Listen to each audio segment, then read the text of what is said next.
Gujarati film Lalu Shri Krishna સદા સહાયથી પ્રેરિત થઈને ભાવનગરમાં અલ્ટ્રા મેરેથોન રનર મકવાણા હાર્દિકે નવી ઉર્જા અને નવજીવનનો સંદેશ લઈને એક અનોખી દોડયાત્રા શરૂ કરવાની જાહેરાત કરી. જીવનમાં શિસ્ત, આત્મવિશ્વાસ અને પુરુષાર્થના ભાવને લઈને જનમાનસ સુધી પહોંચાડવાના સંકલ્પ સાથે તેઓ ભાવનગરથી પવિત્ર ધામ દ્વારકા સુધી 400 કિલોમીટરના અંતરને દોડીને પૂર્ણ કરશે. હાર્દિક મકવાણા આ દોડ 1 જાન્યુઆરીથી પ્રારંભ કરશે. આ યાત્રા માત્ર રમતજગત સાથે સંકળાયેલી નથી, પરંતુ યુવા પેઢીને સંદેશ આપવાનો એક જીવન પ્રયાસ છે. શિસ્ત, તંદુરસ્તી અને સંઘર્ષ જ જીવનનો માર્ગ છે. હાર્દિક મકવાણા પહેલા પણ એક અલ્ટ્રા દોડમાં પોતાની પ્રતિભા દર્શાવી ચૂક્યો છે.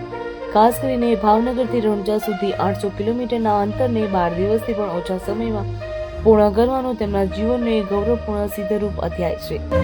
આ ઉપરાંત અનેક અલ્ટ્રા મેરેથોનમાં ભાગ લઈને તેઓ ભાવનગરનું નામ રોશન કરી ચૂક્યા છે.